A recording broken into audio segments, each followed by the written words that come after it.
Welcome to the General Government Committee. I'd like to ask the council members if there is anything from the consent agenda that you would like to pull for discussion. There is. What's the Spring Street demolition? C1. Yeah, C2. C2. Okay. May I C1. have? C1. Yes, you're right. Yeah, okay. If there are no others to be pulled, Move for approval of the following, the balance. all in favor? Aye. Aye. Thank you. Mr. Bessie's not here. So, okay. All righty.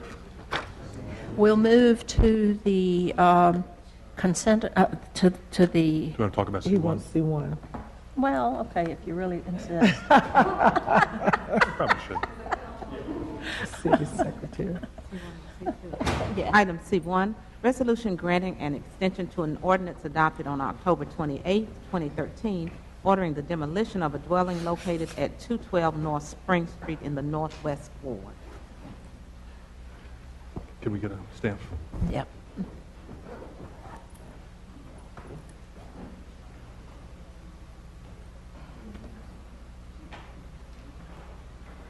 Good evening. Good evening. Good evening. This action is one requesting a 6-month extension on the order that was adopted to demolish the house at 212 Spring Street.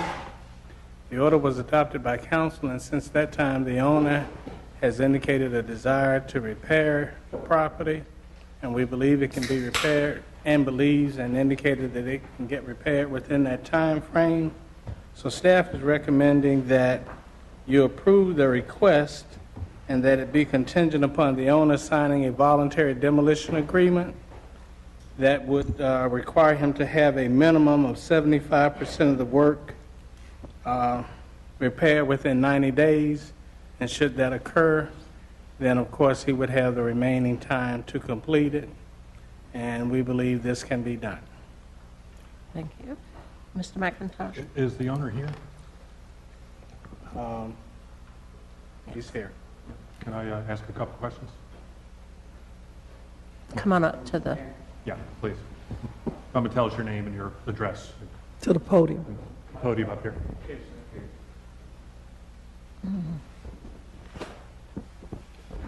My name is Jerry Shepherd, and I reside in Winston-Salem. And what's your address? Banner Avenue, 213, Okay. How long have you owned this building? since 1997. Okay. Has it been occupied? How long has it been since it was occupied? I don't know the exact time, but Roughly? 5 Roughly. years? at least a year. At least a year. So you think it was occupied about a year ago? Sir, You think it was occupied about a year ago? to some extent. Okay. I've been very active in this neighborhood since back in the mid-'80s, and I've traveled through there quite a bit, and the building has been run down for quite a long time. I want to make sure you're aware of what the deal is and how much time you have to fix the property up. I am aware of that, and should you so decide that it's okay, I'll commit myself to do what is necessary to get it where it's supposed to be and better in the time allotted. Okay? Move for approval. Second. Other questions? thank you. All in favor? Aye. Thank you. Item C2, resolution of the Winston-Salem City Council acting in its redevelopment capacity, forwarding an amendment to the redevelopment plan for the Old Cherry No. 2 redevelopment area to the City County Planning Board for its consideration and recommendation in the North Ward. Public hearing scheduled for July 21st, 2014. Thank you. We confused you on that. Oh. We actually misspoke, and C2 was already approved. Oh, You want to pull that? Madam Chairman, we didn't catch the vote on the consent. Would you make sure that there was a vote on the consent On agenda? C1? Yeah, On the entire consent agenda, absent Okay. C1. We know that there was a vote On the C1. balance? I think we did. We did. on it. Yeah. Yeah, they did. Madam Chair. Yes. Pardon me for being 30 seconds late there and missing that vote, but may I ask for a review of C4, please? Okay. We will go back to C4.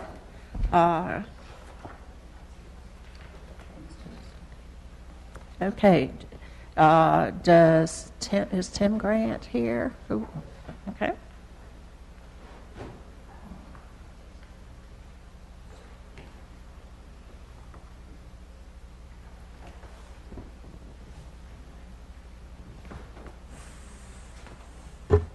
If I may, Yes, sir. I Go can ahead and probably ask. save time. Ms. Grant, is this a recommendation that you prepare a proposal and bring it forward, or is this a request for authority to just enter into an agreement? It's council member, it's a recommendation for us to prepare a proposal and come back before council with that particular proposal. Okay, thank you. That's fine. I would be interested in included in the preparation. I'd be interested in information such as what revenue we currently get from activities there, what our current maintenance expenses are, and of course the specifics of what the Arts Council would be paying for in terms of maintenance if they undertake a management agreement. So, thank you very much. Thanks, Tim. I think we've already approved this, so we'll go with that. All righty, we'll go to the general agenda. Item G1, resolution regarding the eligibility of the following properties for the National Register of Historic Places: Thurman and Lucy Haynes Chatham House, 112 North Stratford Road in the West Ward, and the Reynolds Building, 51 East 4th Street in the East Ward. I think we have Ms. Pilgrim.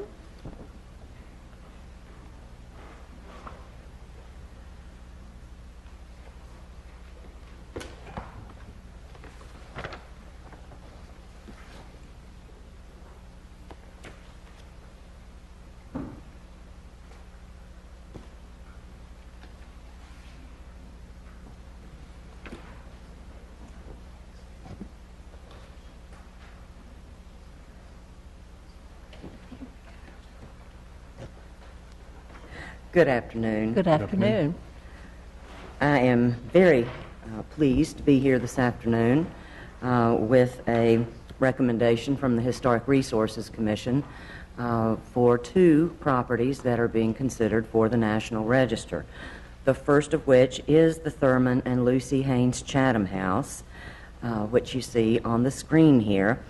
For those of you who may not be familiar, it is located on North Stratford Road, directly at what we call the 5 Points intersection. The house was built in 1925. It was designed by the noted architect Charles Barton Keene, along with the assistance of William Roy Wallace.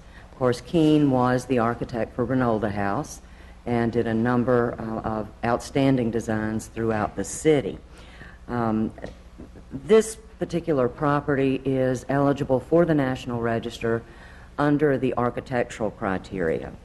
In the 1920s, Winston-Salem was experiencing its tremendous boom period due to the wealth that was generated by the tobacco, textile industries, and so forth. And people at that time began moving out from the West End neighborhoods, Washington Park, and this is when other areas farther out were beginning to be developed. And many of the folks that built their houses along the North Stratford Road area designed them in what we call the colonial revival style, or the Georgian revival style, or even Tudor revival. This is a real departure from that. This is what we call French, basically a French-influenced revival. It's very simple. On the exterior, it's very austere.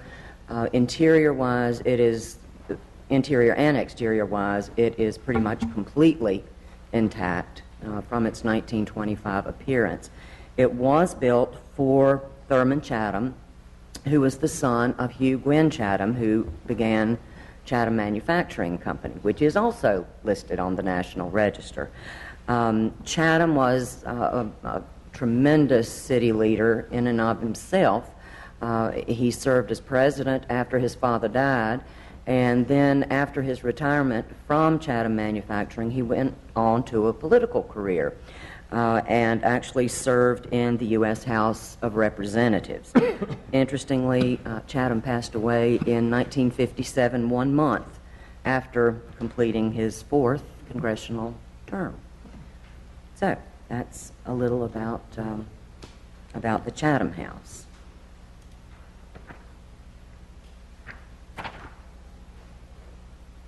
Gosh, that looks familiar. I don't think I'll need a navigational aid to direct you all to the location of this particular building. It is, of course, the R.J. Reynolds Tobacco Company office building. It is a building of statewide significance, and I would even argue to say of national significance. Obviously, the building was built for the R.J. Reynolds Tobacco Company, and it really shows its presence in the 1920s as certainly a state leader, but also a national and international leader in the tobacco industry. The building is an icon of 20th century Art Deco design. It's what we call the ziggurat-style skyscraper.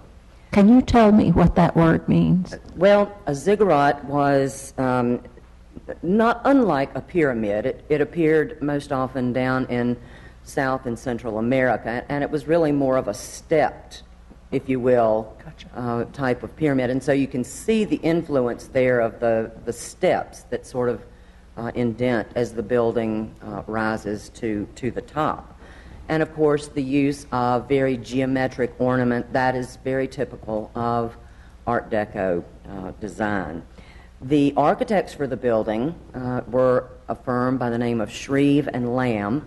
They were commissioned to do the building, and actually in 1929 they won the award for the National Building of the Year from the National Association of Architects, which was the forerunner of the American Institute of Architects. So at its completion, it won the National Building of the Year award.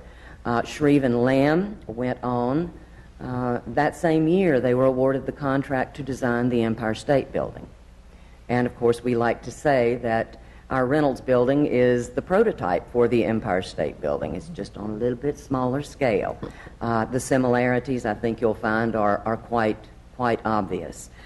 So, the building was the tallest building in North Carolina from its construction date until 1966, when its neighbor just to the south surpassed it, the Wachovia building. Just to its immediate south, took over as the tallest building in the state. So we are very, very pleased to bring this to you all today, and very excited about the building's future. All right. Be happy to address questions about either. Are there any questions for Leanne? Mr. Bessie? The current use of the Chatham House, please. It is single-family residential.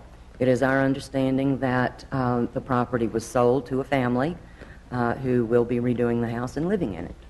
Is that a recent change? Yes. I thought it was a group use, perhaps. No, it is single-family. It will be single-family residential. Thank you. Questions? Move. Yes. Trivia point, wasn't that section of Stratford Road called Lover's Lane at that point? Yes, it Bill? was. Okay. Yes, it was. Lover's Lane. Yes. How come? We're talking way out in the boonies. Oh, that's right. that It point would. in time. 5 points. Okay. Ronaldo. Oh, okay. All right. Yes. Okay. Let's try that now, huh? Probably not so well. With my hands, want to know. Do I have a recommendation from the committee? Move for approval. Second. All in favor? Aye. Thank you. And I want to say one thing before we close. Well, we've done with this item, but I hear that Ms. Pegram is retiring, is going to leave us, and I don't know what we're going to do without you. You will be perfectly fine. Yes, I am retiring at the end of this month, and I just want to say that it has been an honor and a privilege to serve not only you, but all the citizens of our community, previous boards. It has been a lovely 28 years, and I will miss you. Oh, we'll see you around, though, Shirley. Yeah.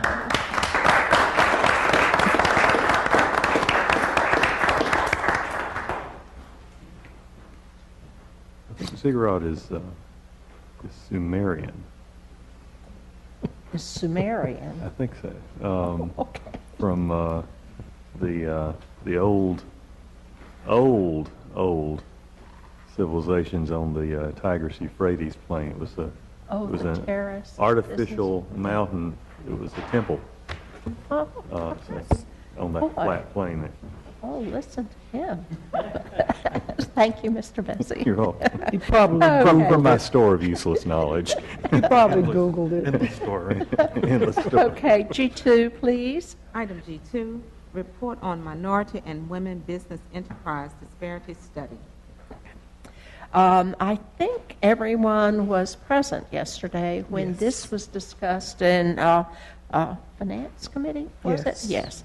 And so unless someone, and this is for information only. Absolutely. So unless someone has a question or some comment, shall we just wait for further information on this? Yes. Thank you.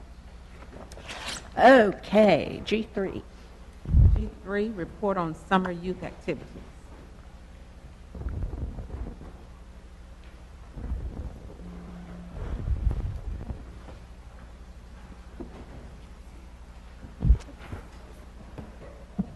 I got one, two in the mail. Thank you. On the package.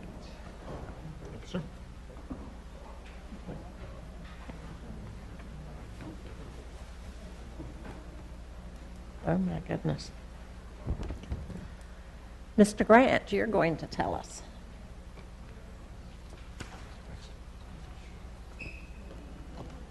Thank you. Good afternoon. Good afternoon.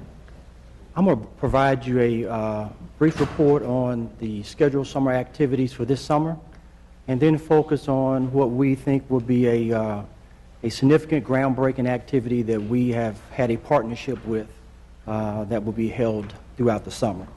What Mr. Raleigh has passed out with you, there's a short memo that describes some of the activities, as you see, that are regularly planned again for this summer. And I'll just highlight a couple, which is the Ernest Morris Junior Golf Academy, our 63rd Forsyth Juniors Tournament, free swim lessons once again this summer. I believe this will be our fourth summer that we will be providing free swim lessons.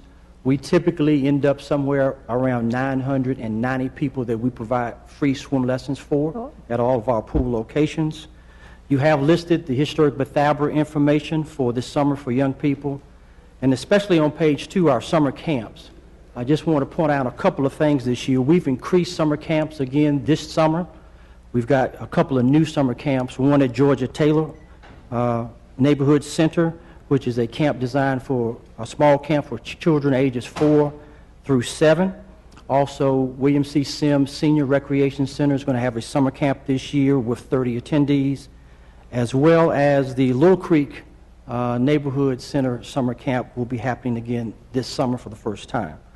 Also want to point out our teen nights. We will continue our teen nights at 3 of our locations, which will be Martin Luther King Jr. Recreation Center, the 14th Street Recreation Center, and the Polo Park Recreation Center. We have selected nights there where from 7 to 10 p.m., teenagers ages 13 through 16 will be allowed to come in and kind of have their space and their time while being supervised. There are a lot of different game activities. Last summer when we did this, we were averaging somewhere with all locations between 25 to 45 teens participating in these activities. So I want to kind of point those out. But the big activity that we all are excited about, I think Mr. Raleigh has given you kind of a flyer. It's a two-sided flyer. I want to talk about Fairground Fridays. Through a partnership with Marketing Communications and the Winston-Salem Fairgrounds, we will be offering a series of Friday night events. And our target group will be high school youngsters from ninth grade through their senior year. On June 27th, we're having our big kickoff. At that big kickoff, we'll have feature the King BMX Bike and Stunt Show inside the Education Building, in addition to having roughly now 12 arcade games. As many of you council members remember, we were very fortunate we've been able to provide some arcade games over at the Sims Recreation Center at Haynes Hosiery. So we're going to provide a series of 12 arcade games that will be featured inside the Education Building. In addition to that, we're also going to have our first skate park. And let me give you some idea of what that's going to look like.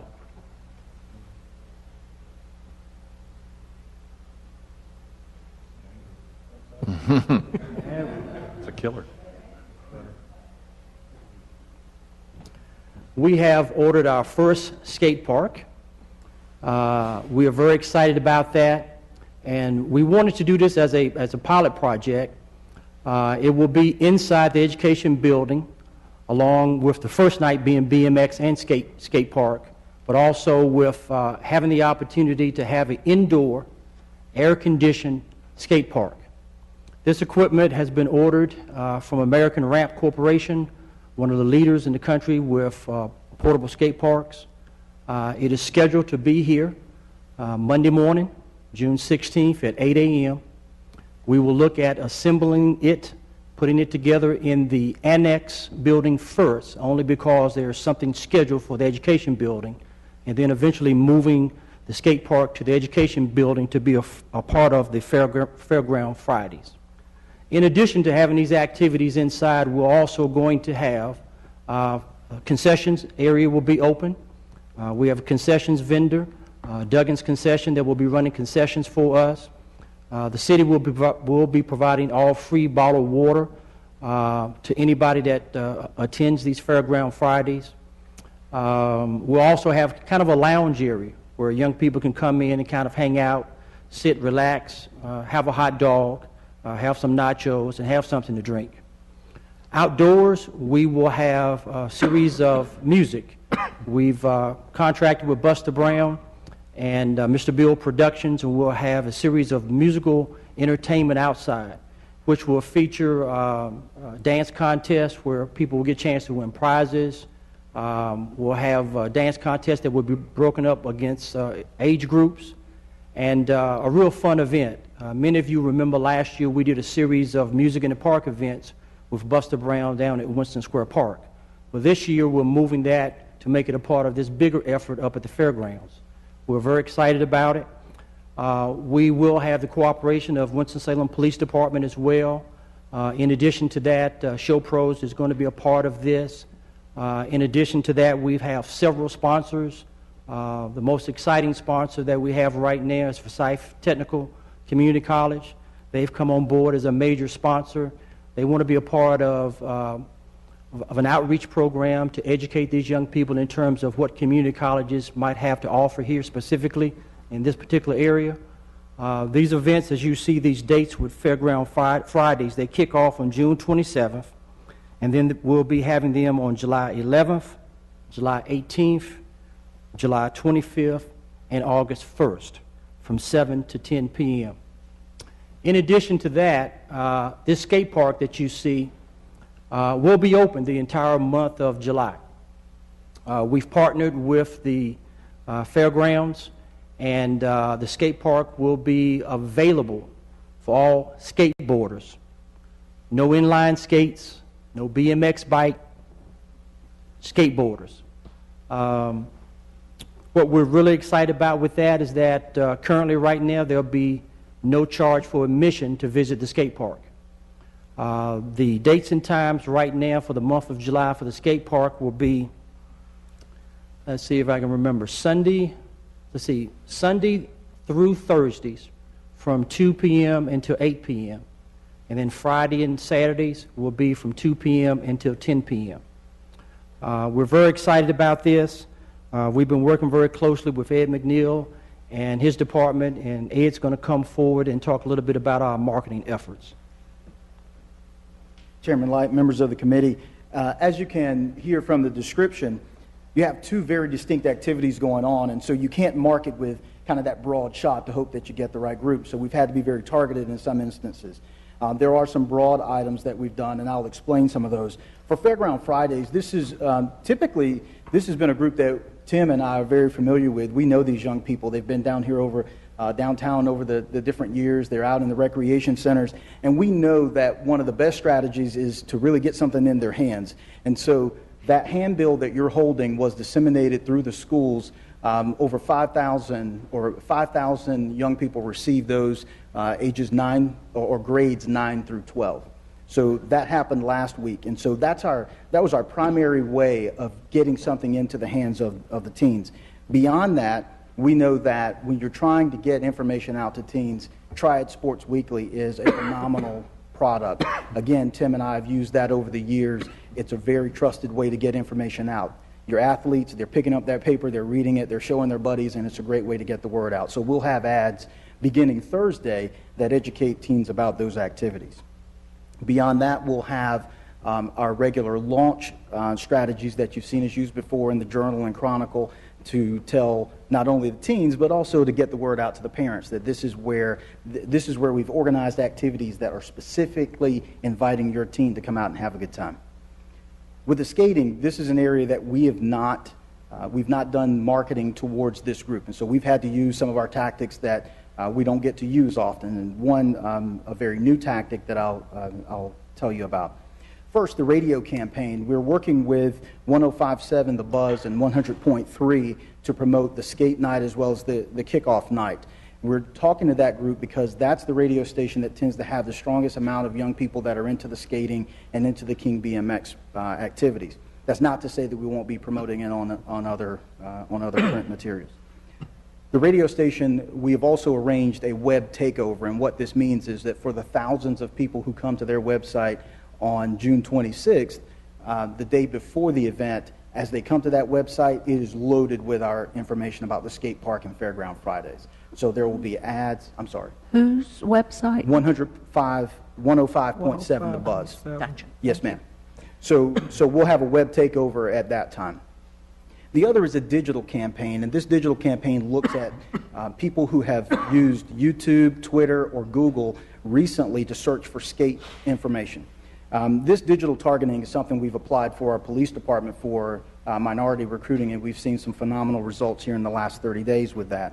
And so what we're doing is, as people come to YouTube, Twitter, and Google, and they search for items related to skating or skateboarding, our ad will pop up in front of them as they move to other national websites. And so that's one of our newest tactics. The other item is that we will produce a video on the 27th, the night of the opening night, and working with our partners, there are 4 skateboard supply or apparel shops in the city that we're working with to help get our information out. And so we're going to partner with them to have them retweet or re-Facebook or YouTube point to the video that we produce to try to be sure that we get all the way down to the level of the users who are actually coming in their store and buying their product. They'll also have our handbills. And we'll have ads in the Yes Weekly magazine. So these are the different tactics that we've had to go to because we want to be sure that as we're trying to reach Tim's customers, we're going as close to them as possible with the most efficient ad strategy. Since I don't understand any of that, that must be a good thing. Dee Dee, you had a question? Yes, and thank you so much for doing this at the fairgrounds in the North Ward. Thank you, Mr. Grant. Thank you, Mr. McNeil. My question is, I see, again, we got 2 events going on at the same time. We got teen nights at all of these rec centers, and then we got Fairground Fridays for teens as well on the 27th, 11th, 18th, and the 25th. My concern, at the same time, 7 to 10. My concern is now we may be saturating the market, and the centers may be empty, lack for 1 to 5 people, and people at the fairgrounds. My question is, why wouldn't we have just focused on the fairground this time, just to see if we can attract young people to a place with some things that are happening? Because if you got Buster Brown and Mr. Bill and all of that stuff, I would want to be where the happenings are. Councilmember, that's a great question. One of the things after last summer that we found out from a lot of, with those 3 particular teen locations, that a lot of those teens in the immediate area took advantage of locations like 14th Street, Polo, and Martin Luther King. Parents said to us, this is great, we love this, our teen can get here, and we can pick them up and then get back home. So parents had asked us to look specifically at trying to have those locations again this summer. That is something we'll be paying close attention to as well. We do anticipate that Fairgrounds Fridays will require people to have some transportation or be dropped off there. But we will pay close attention to our numbers each week to make a determination whether or not we are useful or beneficial with our teen nights at the rec centers. Thank you. Who is basically going to be facilitating this on Friday? I mean, I know we got Mr. Bill and Buster Brown, but who is the facilitator to make sure everything is running the way it should? Any issues? I know we'll have the police and all these people, but who is the go-to person every week at the fairground? You're looking at that person. Recreation and Parks will take the lead. We have staff that will be working this event. Our summer staff will be splitting the day on Friday. They'll be working this event similar to what we did last year at Music in the Park.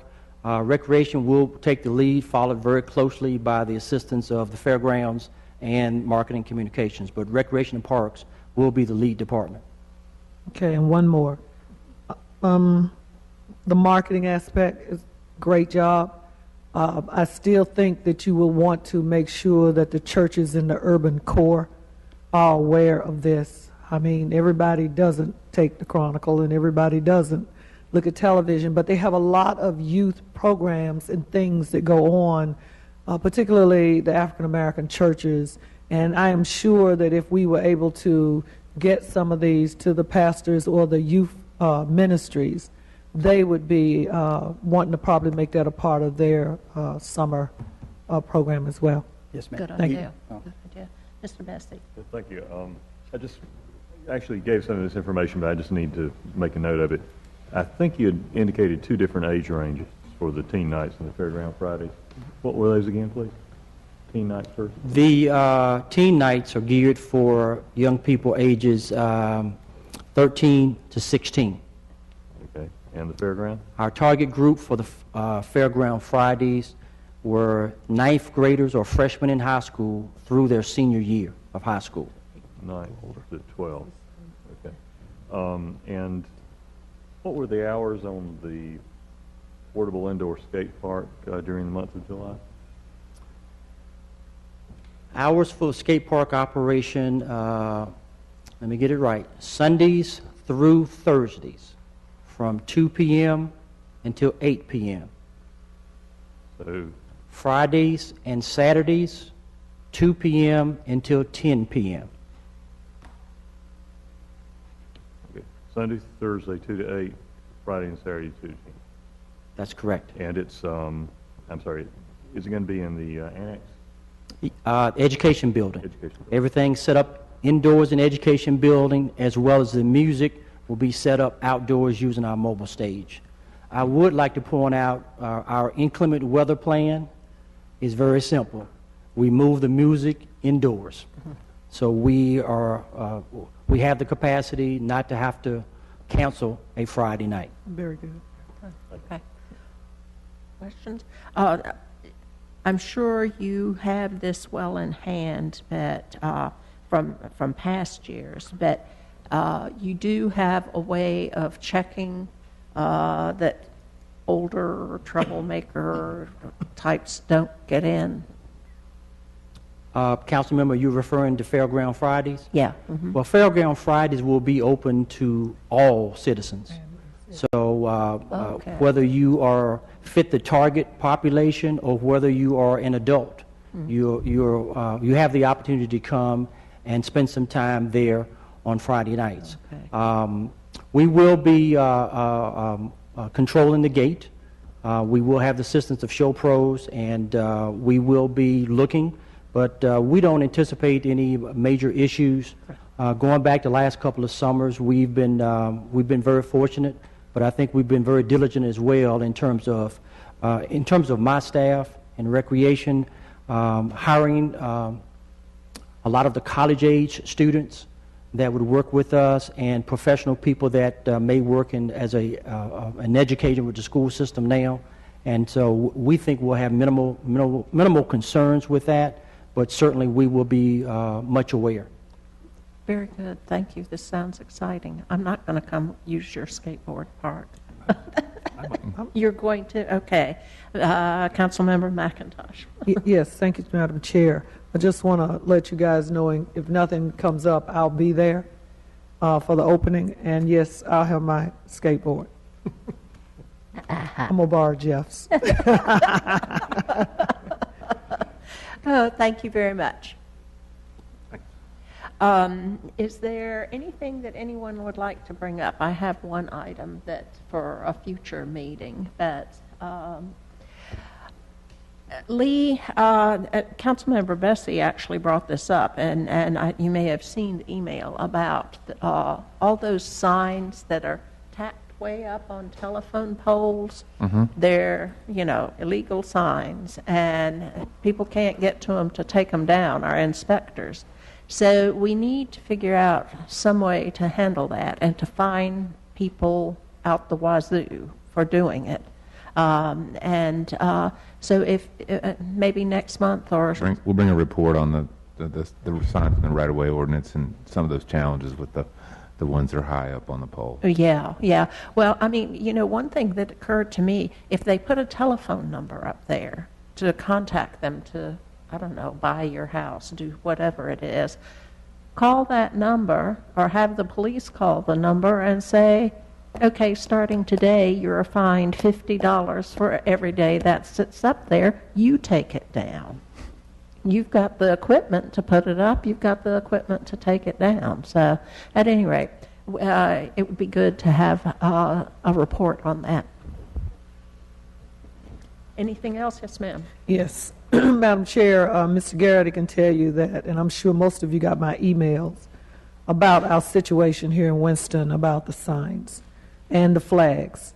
And I do think we need to revisit what we are doing right now, because our town is being inundated. I know that people need to sell their wares and expertise and whatever, but the way it's going right now, we are a city of miniature billboards and signages. And the new one is the flags, all the flags. Everybody has them. They just stick them out on the curve, and we've got to get this under control, because it literally makes our city look very bad. It looks like we have no controls, no ordinance, that anybody that wants to just put a sign out, go buy 300 and just put them out anywhere you want, and it's okay. But if you're a politician, you can't do that. So what we have now, well, some people can. Mm-hmm. But what we have here is we are now at a point we have got to revisit that ordinance, because our intersections look horrible right now, anywhere in the city. Thank you. Okay. If there is no other business, we're adjourned. I forgot passing.